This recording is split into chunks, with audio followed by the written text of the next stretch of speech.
Hello, everybody. Fantastic to be here. Thank you very much for having us. We'll do this pretty quickly, I think. So, Populous is a global design practice operating throughout the world, and as a practice, we specialize really in buildings that draw people together. But today we're going to be looking very much at soccer design.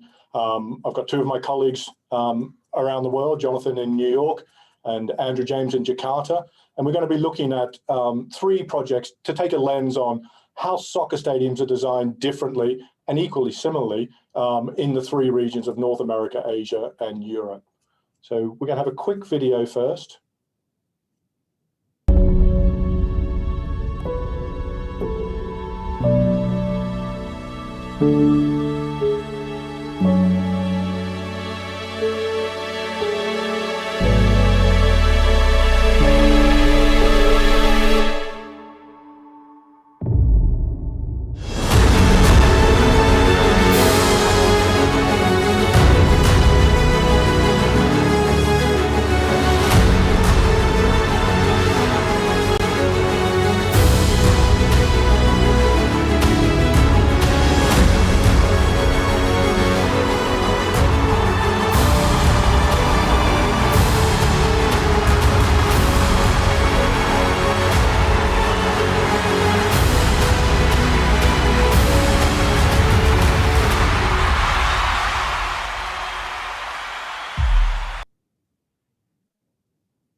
So that gives you a little introduction to the kind of work we've been doing in the world of football, soccer design. So we're going to look at, like I said, three projects or three trends through North America, UK and Europe, and through Asia. And we're going to start off with Jonathan Malley, one of our senior principals in New York, and he's going to take us through a project he's just completed in the West End Stadium in Cincinnati. Very good. Thank you, Chris. Certainly a pleasure to be here. Good morning, good afternoon, and good evening. We're going to go into a specific video for this project to give a little bit more insight to FC Cincinnati West End Stadium.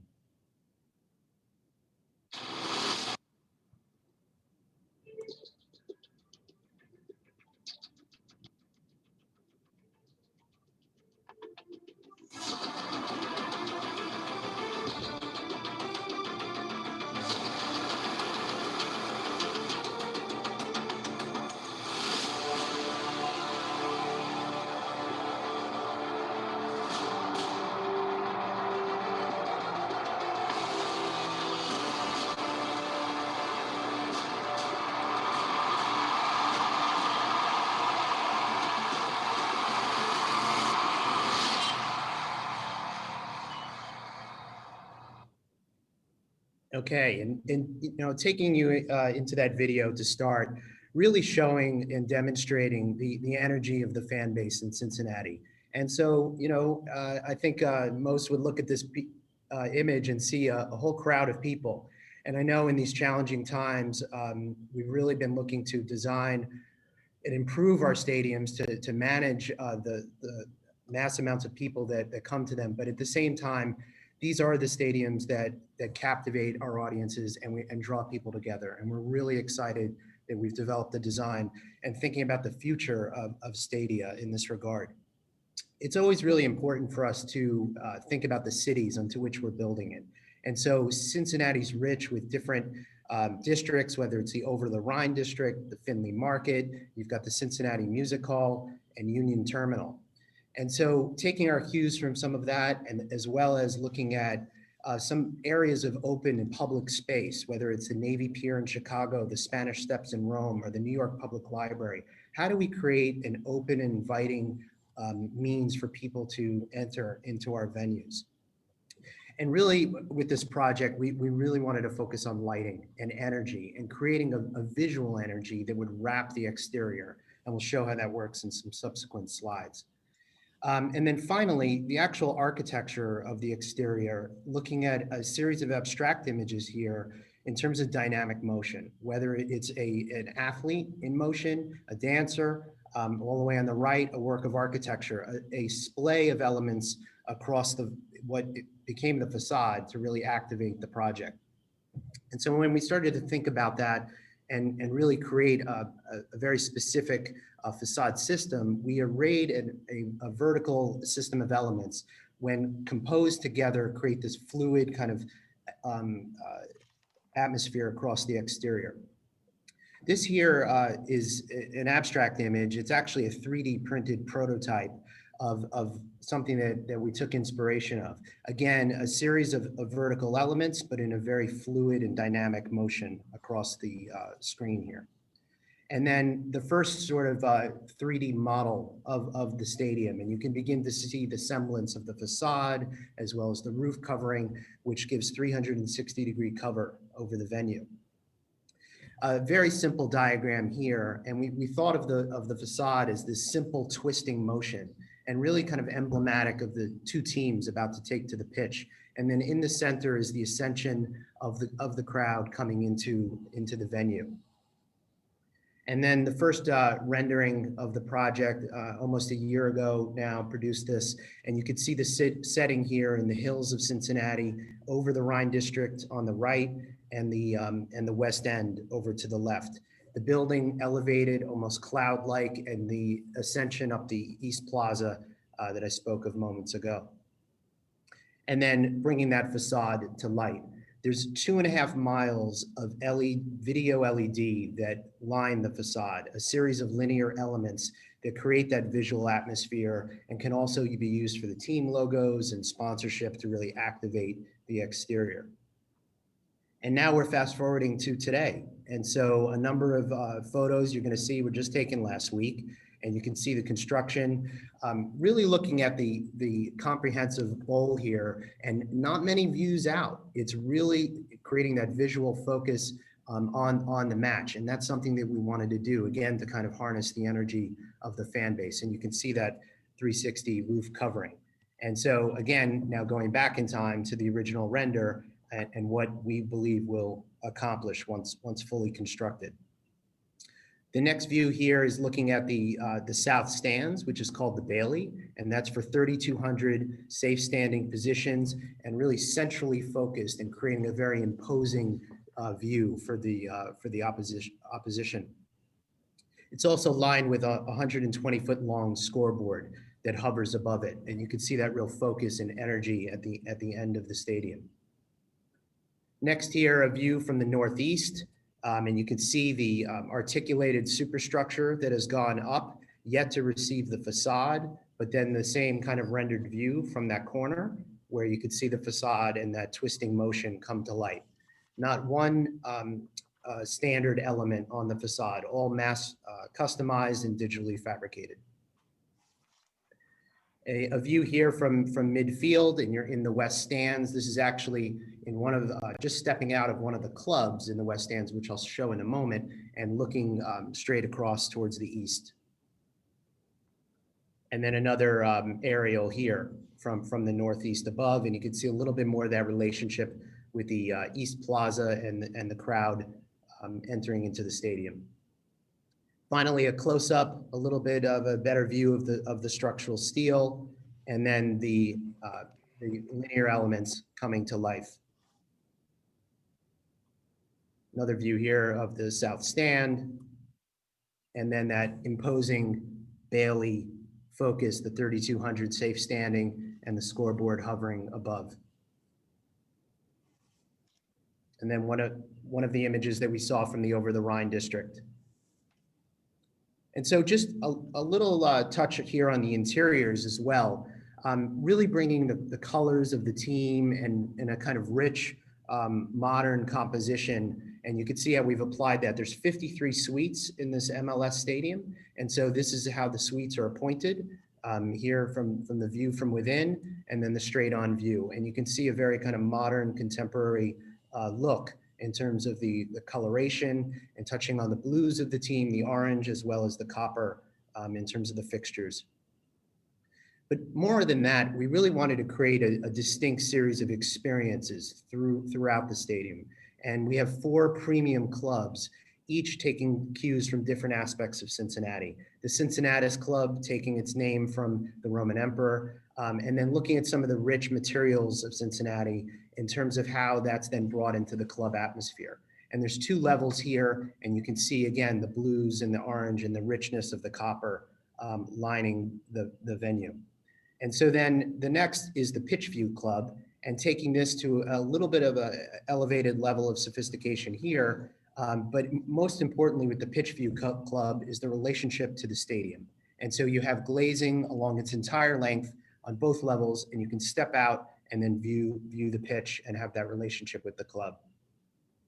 And then finally, the Tunnel Club below, taking some of its cues from the library, the public library, and also the Municipal Art Society in terms of the Cincinnati Music Hall. Now, the Tunnel Club, when you're entering it, you're now below at pitch level, and you have a direct view right to the pitch. So even though you have a very kind of loungy atmosphere, and again, working in the colors and the richness that we've talked about, you can see the energy, and you can actually see the players walk out onto the pitch. And then finally, which a really fun part of Cincinnati is the beer vaults and the distilleries. Over time, hundreds of them below grade in Cincinnati. And so we have the First Financial Club, which is actually more akin to the kind of beer vault, beer hall, and this is the club in the East Stands. And then finally, an image here of the stadium. It is the last one to show on Cincinnati, the stadium and its relationship with downtown Cincinnati beyond. Chris, back to you. Great. Thanks, Jonathan. I think there's some really interesting bits there, and I think these amazing bits. I think one, how MLS stadiums have developed from the very early soccer-specific stadiums, as they were called back then, to really contemporary bits of architecture that have meaningful relationships with their cities, and also meaningful relationships with the game. So I think we're going to now look at Tottenham Hotspur's new stadium, which we've just completed last year. And I think there's some similar themes we want to pick up here as we go through this building. I think there's sort of three bits I want to talk about. One is this idea of community and how these buildings are not only part of a community physically, but certainly part of a building emotionally. Second, we'll talk about atmosphere, and I think in football stadiums that's incredibly important. And then finally, we'll pick up on the broader idea of experience. So, as far as community, I mean, the Tottenham is an interesting area. I mean, it's one of the poorest areas, certainly in London and the UK. It's been the scene of two major riots as recently as several years ago. And the stadium is really the sort of marker of a new birth of Tottenham. Here's the larger scale master plan, developing the stadium, obviously in the middle there, what we call phase 2. But reaching from your right-hand side to almost as far as you can see in the left-hand side, a large-scale master plan picking up new entertainment districts, 4,500 new social housing, schools and the likes.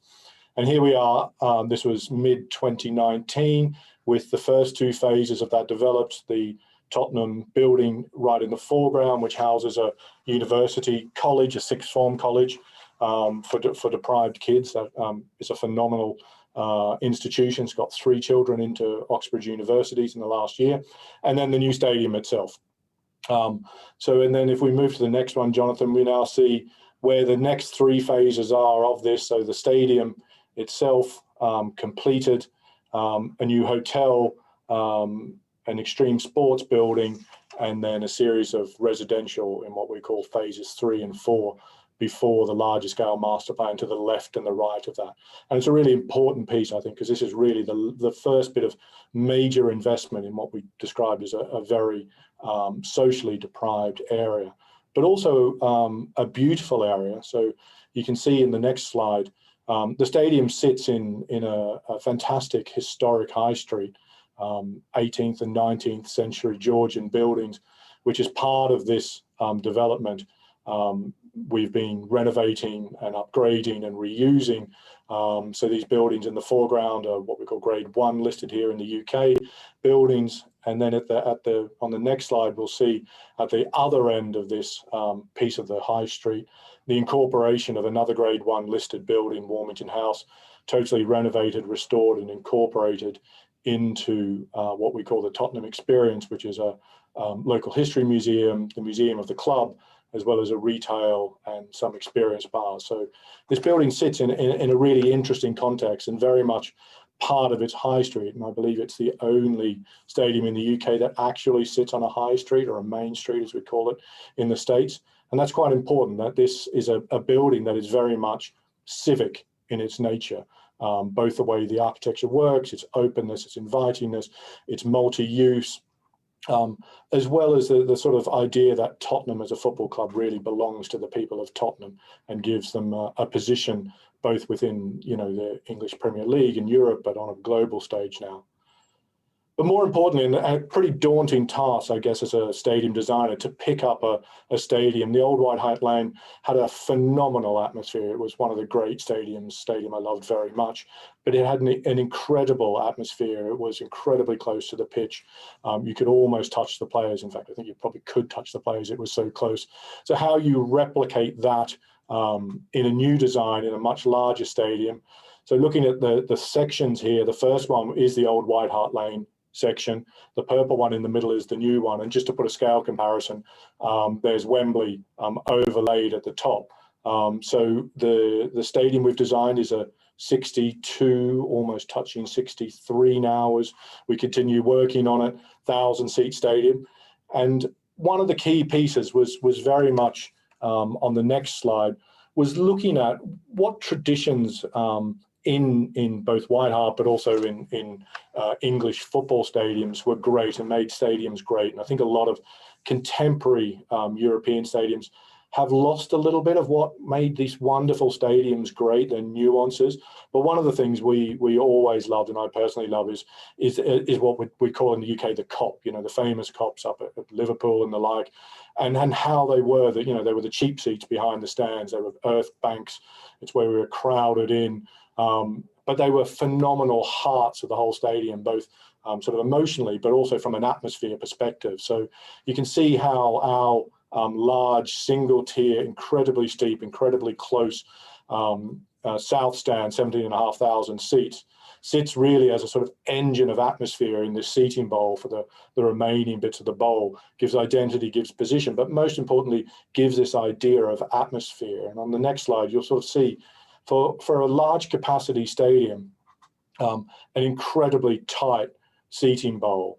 You can see here, so this is almost 63, as I said, 1,000 seats, really close, really intimate. And I think that's incredibly important in contemporary football stadiums, this idea of being part of the action, having this dialogue between players and fans, having this fantastic piece of English football that I love, but football around the world, of the endless banter between home and away fans, the fantastic singing. And what we did in this stadium was very much design it like we designed our concert arenas. We used our sound engineers and acousticians, who are actually U2 sound engineers, to design this bowl like we would a music arena. So the reverberation times are quick, the songs never broke down, which means they keep going, and the noise in there is phenomenal. And a lot of it is driven by this stand. Here we are looking just in front of the box, looking up at that south stand, the sort of sea of humanity, and in the next bit, you'll see it inhabited with full of people, and it's a phenomenal piece in the seating bowl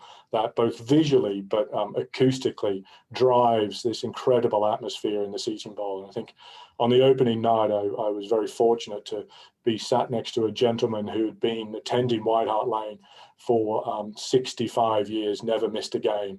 And he walked out to the bowl with me and he said, "It's like coming home, isn't it?" And that, to me, was the greatest compliment I could ever get. But beneath all this sort of lies an incredibly sort of advanced and technological building. The next slide will see a lot of the bits which we as spectators will never see, how we create that fantastic field, the pitch, the grass is incredibly important. So a totally bespoke system. It's much like Tracy Island beneath these stands that you'd never see. These huge lighting rigs, irrigation rigs, elevated above the field, which allows Darren, the groundsman, to create this incredible bit of grass. But also one of the important things was the transformation of the stadium and the multi-use, and also really the designing of the stadium for both English Premier League football, but also NFL. And here we are looking at the field, which splits into three, slides out of the stadium under the south stand to reveal a field at a lower level. That's AstroTurf, perfect for NFL. And here we are, the building now transformed into one of the first NFL games We hosted there the Raiders here in the end. I know they're losing that name pretty soon, so it's the last time we might see it. But the ability then to transform a stadium which is absolutely perfect for English Premier League to an absolutely bespoke NFL stadium. Sightlines work, the first eye heights raised above the field, clearly their own surface, locker rooms. So to have this complex bit of certainly design, but also the technology piece of having the buildings transformed to make totally bespoke stadiums for two quite different codes.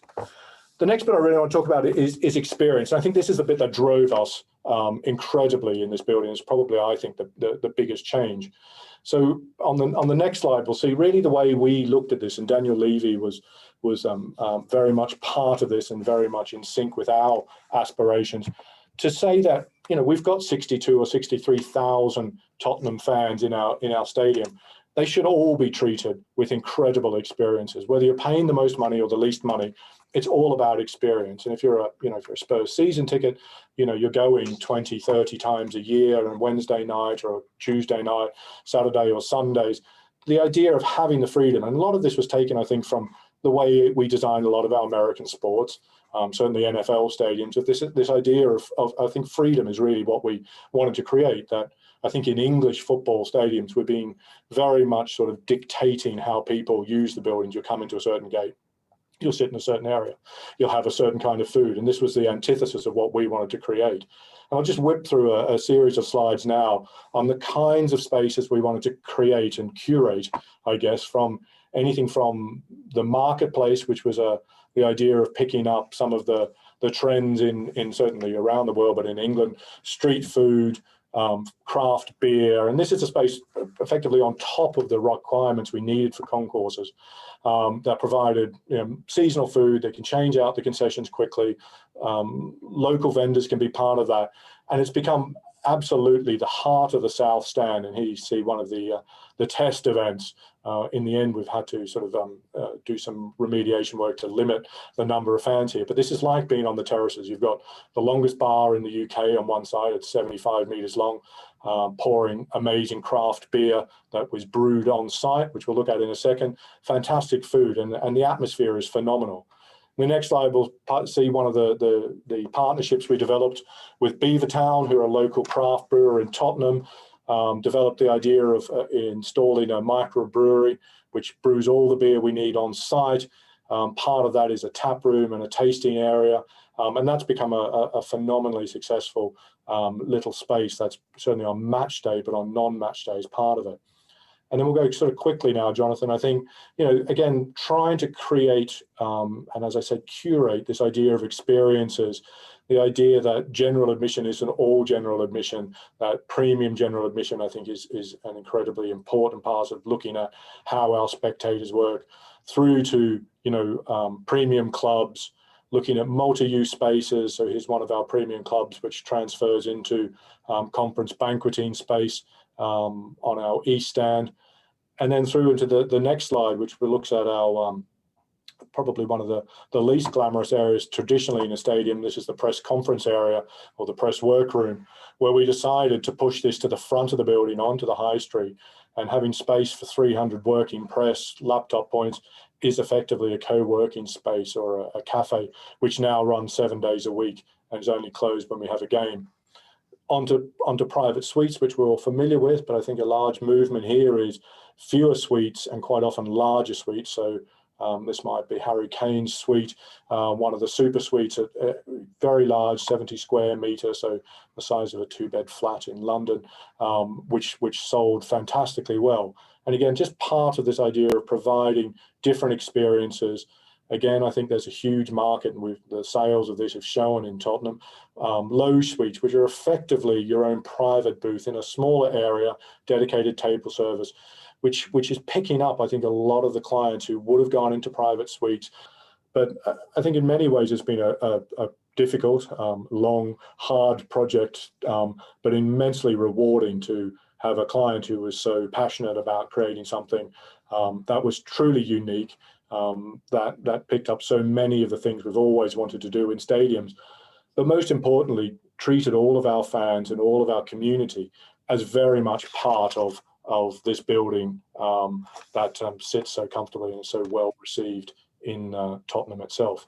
So I'm going to hand to Andrew now in Jakarta, who's going to take us through where we are in our work through China and Asia and broader bits. Over to you, Andrew. Okay, thanks. Yeah, thanks very much, Chris. So I've got about 6 minutes here. So there's a lot been happening in China over the last few years. There's been the formation of the China Super League, which is loosely based on the English Premier League. They're holding the FIFA Club World Cup next year in China. And then in 2023, they're holding the Asian Football Cup. So Jonathan, if we just go through the first 20 slides every 3 seconds, I won't talk to each one. We just start running through them. So this is just a quick glance at all of the stadiums that are being used for both the FIFA World Club Cup and for the Asian Football Cup. These stadiums were completed about 20 years ago, and generally they're parts of sports parks. So they've all got athletics field. They're all multifunction, as they call them there, but basically they're non-specific to football. So you're watching the games across a running track, and most of them are like that. So these are the stadiums that have already been completed. The next few stadiums are those actually under construction and being prepared for the Asian Football Cup. And you can see as we flash through these images, just the focus in China on the external form and shape of the stadium. You know, as I said, you know, they're watching the game across an athletics track. So in general, what we consider to be so important, which is atmosphere and proximity to the game, is not that highly credentialed in China. It's really all about the form and shape of the building. And the reason for that to date is that these buildings are generally commissioned through design competitions, and the people running the design competitions send the images to the mayor of the city, who's the one paying for it, and he picks the look and feel. He just picks the stadium that he likes the most. So that's why this focus on the external form, and in China they spend a lot of money on the external form. It's almost as if the budget is not even considered on many projects. I've worked on projects where they just say, I say, what's the budget? And they say, well, we don't really have a budget, just give us something we've never seen before. So that, until now, that's been the priority for a typical Chinese client, which is typically the mayor. But things are changing now with the formation of the China Soccer League, China Super League. With the China Super League, the teams are now coming back into the picture because these stadiums are going to be built specifically for teams. And you can see in this image here, this is the first image that we actually see of the more spread out from how we would normally do something like an English Premier League stadium. Okay, so the China Super League. This is a project that we are doing for Suning Group in Nanjing. Suning also own Inter Milan, right? So they have an understanding of what we are trying for. They understand what fans want to a certain extent. Income is driving a lot of the decisions about this, but also most of these clients are major property developers in China. Most of the team owners are property developers. So they use the stadiums as centerpieces for the development of new townships, but also these stadiums, if we keep going, Jonathan, these stadiums, to win that piece of land from the government, we're still appealing to the mayor of the city. The mayor's got to fall in love with the stadium and the shape of the stadium before he'll grant something like our owner 150 hectares of valuable land in central Nanjing. So this is the central piece of a new township. It's a property development play. It's got to be a showpiece. But if we move forward again. But once we get inside the building, the principles that you've been hearing about from Jonathan and Chris come into play. The focus on atmosphere, and if we move forward again, the spectator atmosphere, proximity to the field, angle of viewing, and fan experience, next. And the enclosure, sense of enclosure, so it feels more like a coliseum. We heard about the continuous seating bowl, and also a roof that comes over and helps capture the atmosphere of the space. The use of technology here to further engage with the fans, so the screens.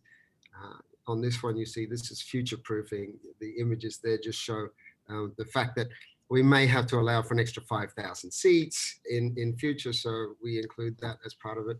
And this one is, and if we can just hold on this one for a bit, Jonathan, the fan journey. So this is all about providing choice to the fans. So all of those highlighted areas there respond to different types of service, as Chris was saying from Tottenham. There are a lot of lessons here that we've got from Tottenham, various levels of service. And you can see up in the top right and left-hand corners there, sky bars. So this is, we've picked up some of the stuff that we've done in Tottenham, and we've brought it here into China. Next.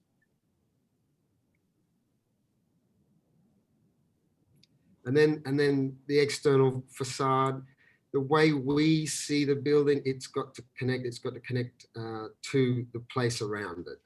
How do you do that when every new stadium in China has to look like a very modern, iconic form? How do you do that? So next. We talk about community and responding to the community, and that the building has to be placed so the community can see it. Those colors that you see there, they're actually projections on the inside of the building, so there's an engagement with the people outside. Next.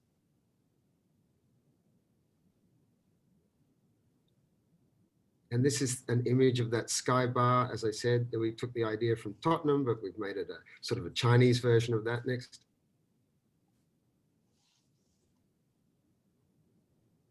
You can see the sky bar highlighted in this diagram here, those triangular or diamond shaped forms that you have there that actually connect with the external form of the building. Next.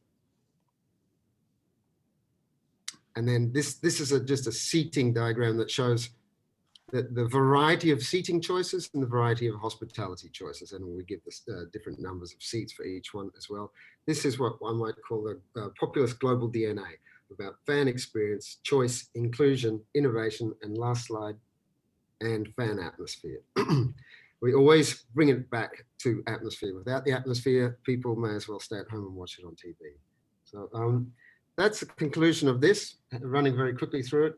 Thanks, guys, and is it back to you in the studio, Ben?